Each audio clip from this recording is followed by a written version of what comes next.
This is a CNA podcast. Welcome to the Climate Conversations. I'm Julie Yu. Singapore is on a hunt for renewable energy sources in a bid to grow its energy mix and reduce reliance on carbon fuels. Already, Singapore is one of the most solar-dense cities in the world, harnessing the power of the sun across rooftops, reservoirs, and other open spaces. But as an island nation surrounded by water, is it possible to generate energy from the ocean?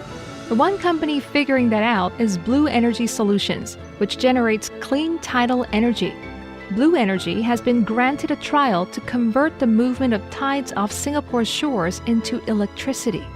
I have with me Stuart Baird, Chief Technology Officer of Bluenergy. Excited to have you in the Climate Conversation, Stuart. Thank you so much for coming in. It's great to be here. So Stuart, tell me a little bit about your background in tidal energy. I understand you've been working in this field for over 15 years. What drew you to this relatively, less known industry? My interest in tides go back many years. I served in the Royal Navy. We were going faster than the ship was designed to go, and I was called up to the bridge of the ship because we were passing through the Pentland Firth with a channel of water between Orkney and mainland Scotland. And they wanted me to check the speed measurement device because they didn't believe we were going that fast. Actually, it's the tide pushing us through. Oh, yeah. So it's very powerful. It was almost fate, I believe, really. My wife got a job nursing in the Orkney Islands in northern Scotland. So I followed up as we sold our house in England and moved up there. And I came across the college from Heriot-Watt University offering a Master of Science in Renewable Energy Development. And I thought, well, that's something to do rather than working. And the college campus was the ground floor of a building. The first floor was the home of EMEC, which was the European Marine Energy Centre. That is still the world's premier test facilities for wave energy devices and tidal energy devices. And towards the end of my master's, the European Marine Energy Centre, they were looking for an operations director. So I took my CV, walked upstairs, handed it in, and then after an interview, months later, I was working as the operations director at EMEC. So you've had the chance to deal with a lot of tidal equipment and facilities? Yes, I managed the sites, so I was involved with some 16 different developers testing 26 different variants of their devices, be it wave devices or tidal energy devices. That also gave me the opportunity to work with other countries, looking at setting up facilities and looking at tidal energy or marine energy in general, and trying to build up a network of knowledge that would move this sector forward. In doing so, you even had a chance to speak to King Charles. Yes. That was almost part of my shortest career move ever. Within a month of starting at the European Marine Energy Centre, we had a royal visit from Prince Charles, as he was then, and part of the visit was a presentation. So getting ready, being a good Boy Scout, I prepared. Everybody was there waiting to meet Prince Charles. I just went a last-minute walk round to check everything was okay, to be confronted by the blue screen of death. So I had to meet Prince Charles when he arrived. So I had the meeting and greeting and all the pleasantries, still not knowing whether I had a presentation and thinking, what do I do if it's not there? But thankfully, the presentation was back up on the screen. So mop the brow and carry on. Thank goodness.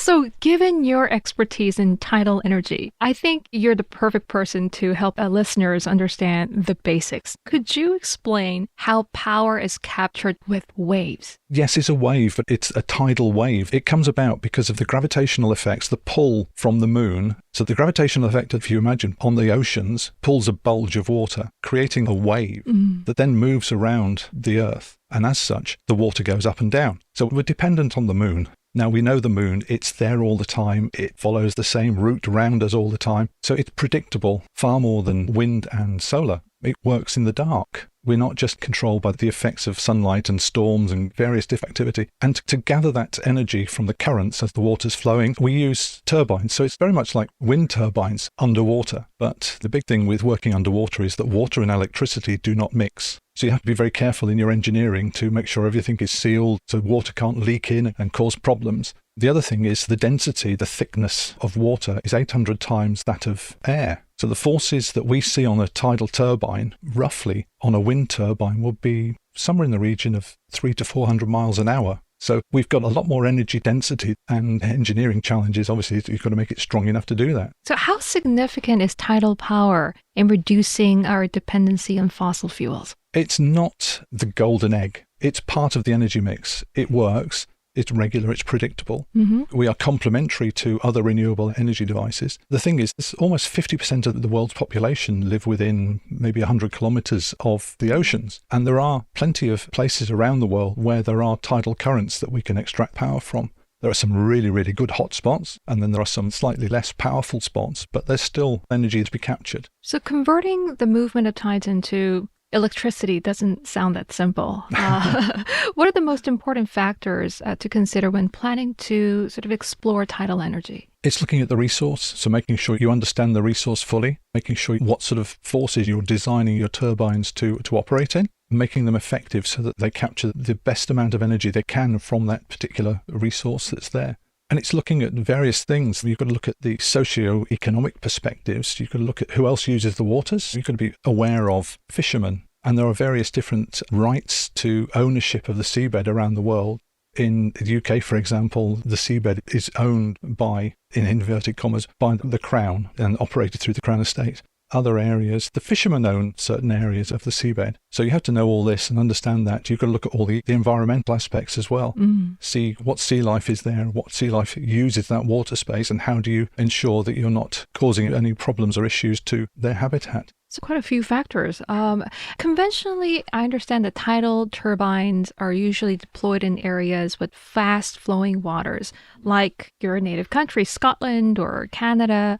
So does Singapore, where the currents aren't as fast, have potential in this field? Indeed, yes. It's maybe not the pot of gold that other countries consider it, but there are areas that we can extract power from, much as we are doing with the Proof of Value project at Raffles Lighthouse at the moment. It's also looking at the space that's available. Obviously, Singapore being a huge maritime hub, there's a lot of shipping uses the waters as well. You have to recognise that. And it's more that we are here and based here as a headquarters, enabling us to move out into the rest of Southeast Asia.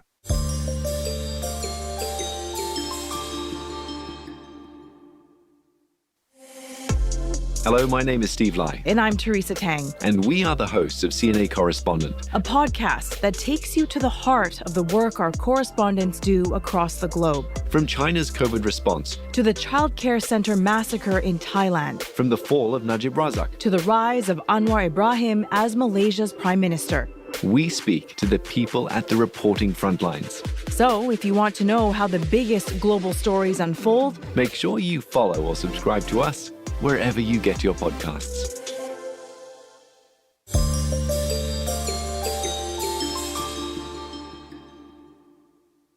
So let's talk about the current project at Raffles Lighthouse. Tell us more about how much electricity will be generated from this trial, what kind of activities that we can expect from Bluenergy as planned for the next 6 months. Raffles is right down at the southern end of Forian Waters. You watch all the shipping going past. Over the next 6 months, we have the Proof of Value project at Raffles Lighthouse working with MPA, who've given us permission to operate there. And we will generate sufficient power for the office load. We've got tidal wave, so 2 meters a second, which doesn't sound much, but that's sort of 6 kilometers an hour. So it's a good walking pace. But that's water, which I say is 800 or more than 800 times denser than air. So you can imagine if you've got something that dense medium coming at you at walking pace, it'd be like trying to walk through jelly. That's a great analogy. Walking through jellies. That's dense. Mm-hmm. And how much energy are we talking about here? The platform's fitted with 4 7-kilowatt turbines, which may sound small. They're fine. They're enough to provide the power for Raffles. But we're developing turbines of 30 kilowatts, 100 kilowatts.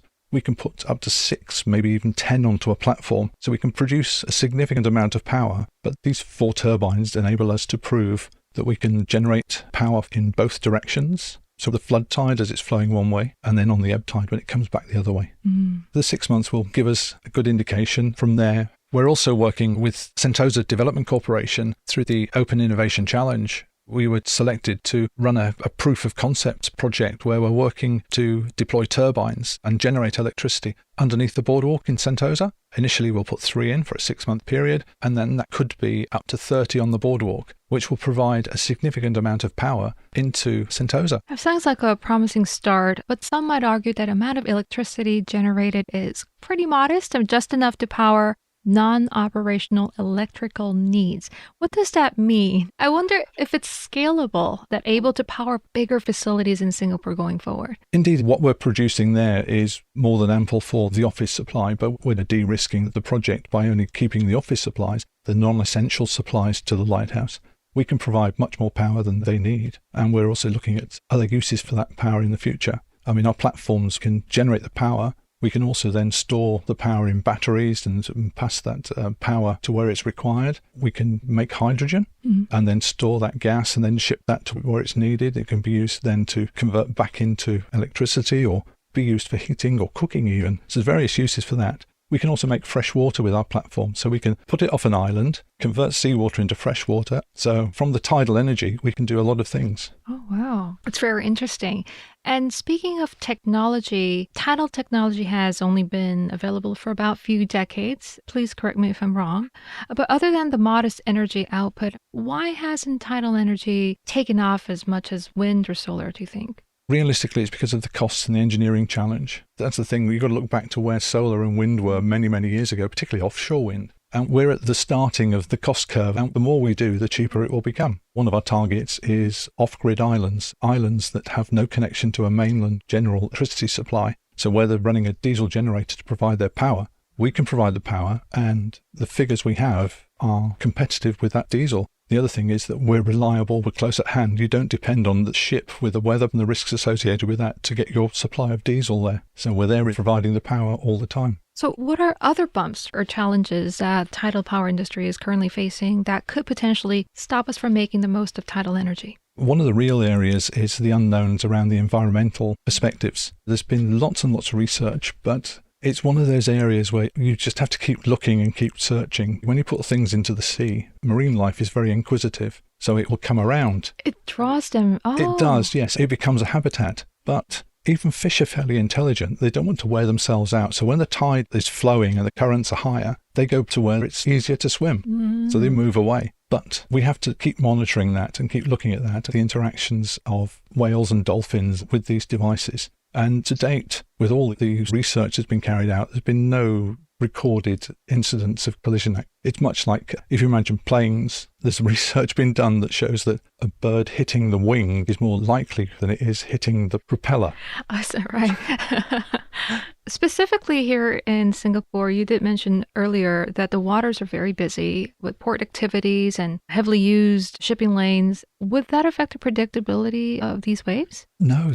It's interesting to watch. You can track the vessels. They're anchored and you can see them, the dance of the tides where they swing on their anchors. Even they're affected by the tidal flow. It's there underneath and we can still extract it as long as we get the space to do it and we're not going to cause a collision with vessels. Going back to that environmental effect on marine life, there's been broader concern about well-being of our oceans in general in the face of challenges like growing plastic pollution, for example. Do you see any potential for collaboration between renewable energy sector, including tidal energy players, and those who are trying to save and protect our oceans? Oh, indeed. We're working closely with TMSI, looking at their monitoring systems and how we can work with them with our data collection. And that's something we can do is look at providing ocean health monitoring platforms. So when we deploy our systems within the region or around the world, we can also monitor that particular part of the ocean as well. How will the competitiveness of this energy be increased? How do you expect the growth to be driven? And who needs to lead this sort of transition, would you say?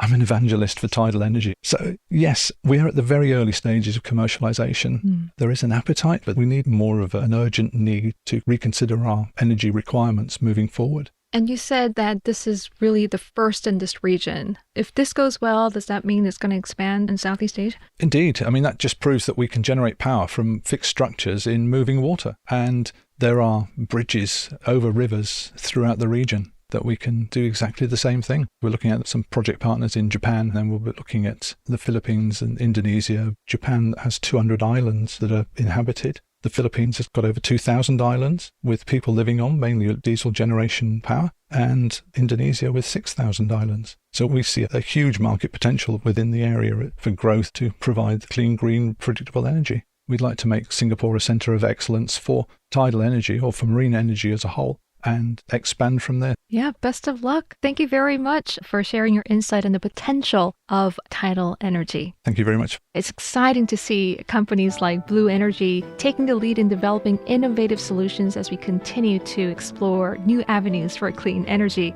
Stuart, thank you so much for sharing your insight on the potential of tidal energy. But thanks to my guest, Stuart Baird, and thanks to all of you for tuning in. We hope you enjoyed this episode.